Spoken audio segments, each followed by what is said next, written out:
8 kriteria memilih pemimpin menurut Islam sesuai Al-Quran dan hadis. Memilih pemimpin dalam Islam adalah suatu tugas penting yang diatur oleh prinsip-prinsip agama, Al-Quran, dan hadis memberikan petunjuk-petunjuk yang jelas mengenai kriteria dan tata cara dalam memilih seorang pemimpin.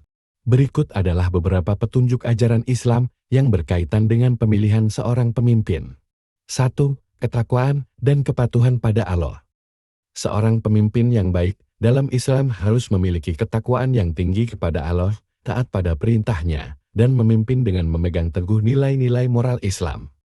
Allah Subhanahu wa Ta'ala menekankan pentingnya ketakwaan sebagai landasan utama dalam pemilihan pemimpin. Dalam surah Al-Baqarah ayat 197, Allah berfirman, "Dan ambillah persediaan untuk bepergian, tetapi sebaik-baik persediaan adalah takwa, maka bertakwalah kepadaku, hai orang-orang yang berakal." 2. Keadilan dan kesetaraan. Seorang pemimpin yang adil akan memperlakukan semua warganya dengan setara tanpa memandang suku, ras, atau status sosial. Keadilan adalah landasan utama dalam memilih pemimpin menurut ajaran Islam. Allah menegaskan prinsip keadilan dan kesetaraan dalam memilih pemimpin. Dalam surah An-Nisa ayat 58, Allah berfirman, "Sesungguhnya Allah menyuruh kamu menyampaikan amanah kepada yang berhak menerimanya, dan menyuruh kamu apabila menetapkan hukum di antara manusia supaya kamu menetapkan dengan adil." 3. Kapabilitas dan kepemimpinan berkualitas.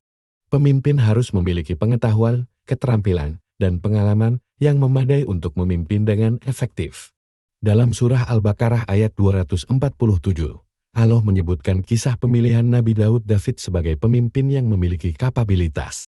Dan ingatlah, ketika Daud membunuh Jalut, maka Allah memberinya kerajaan dan hikmah, dan mengajarkan kepadanya apa yang dikehendakinya. Dan jika Allah tidak menolak kejahatan sebagian manusia dengan sebagian yang lain, tentulah rusaklah bumi ini.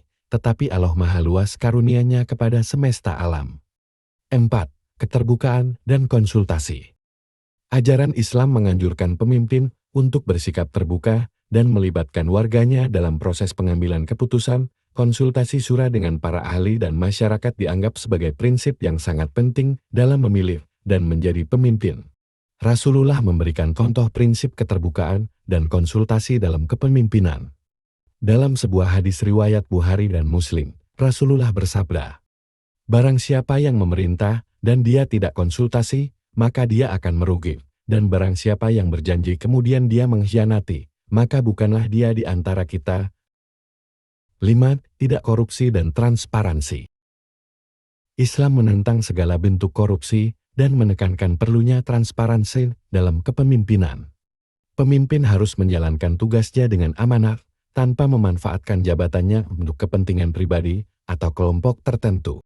Islam menentang segala bentuk korupsi. Dalam surah Al-Baqarah ayat 188, Allah berfirman, "Dan janganlah kamu saling memakan harta sesamamu dengan jalan yang batil, dan janganlah kamu menyuap hakim dengan cara-cara yang buruk, agar kamu dapat memakan sebagian dari harta manusia dengan jalan dosa, padahal kamu mengetahui." 6. Empati dan kepedulian. Pemimpin yang diinginkan dalam Islam adalah sosok yang empati dan peduli terhadap kebutuhan dan penderitaan umatnya. Kepemimpinan harus bersifat pelayanan, dengan pemimpin yang selalu mendengar dan memahami aspirasi serta kebutuhan masyarakat. Rasulullah selalu menunjukkan empati dan kepedulian terhadap umatnya. Dalam sebuah hadis riwayat Bukhari, Rasulullah bersabda, "Tidak beriman salah seorang di antara kamu, sehingga ia mencintai saudaranya sebagaimana mencintai dirinya sendiri." 7. Menjunjung tinggi nilai-nilai moral. Ajaran Islam menempatkan nilai-nilai moral, seperti kejujuran, amanah, dan kasih sayang, sebagai dasar kepemimpinan. Pemimpin yang baik dalam Islam harus menjadi teladan moral bagi masyarakat. Rasulullah memberikan teladan moral yang tinggi. Dalam hadis riwayat Muslim, Rasulullah bersabda, "Sesungguhnya orang yang paling aku cintai dan paling dekat denganku di akhirat adalah orang yang memiliki akhlak terbaik di antara kamu. Orang yang paling aku benci dan paling jauh dariku di akhirat adalah para pemarah, pemburu pangkat, dan pamer kekayaan." 8. Pemeliharaan keamanan dan kesejahteraan masyarakat. Kepemimpinan dalam Islam harus mampu menjaga keamanan dan kesejahteraan masyarakat.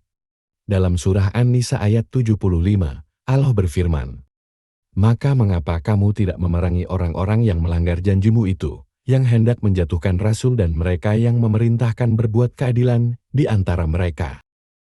Dengan mengikuti petunjuk-petunjuk tersebut, semoga bisa memilih pemimpin yang sesuai dengan nilai-nilai agama dan mampu membawa kemajuan serta kesejahteraan bagi masyarakat.